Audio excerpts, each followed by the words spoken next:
Ayan guys, oh. Ay, si kuya nakahuli na.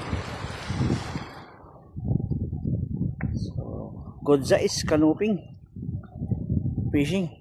Anyong kanilang pamain ay isang tasty breed lang. Grabe no, tasty breed lang yan ang pamain nila mga lods. Oh. Ayan oh, dami na lang huli. Marami mga nagka-casting dito. Anong lugar nga ito kuya? Barangay Solo. Barangay Solo. Saan ko pa nang mabini pa ito?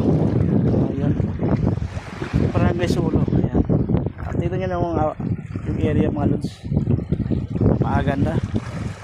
At pag sinayong mabini Batangas, ayan. Yung tubig at saka yung mga dito sariwa. Mga isda. Ayun o.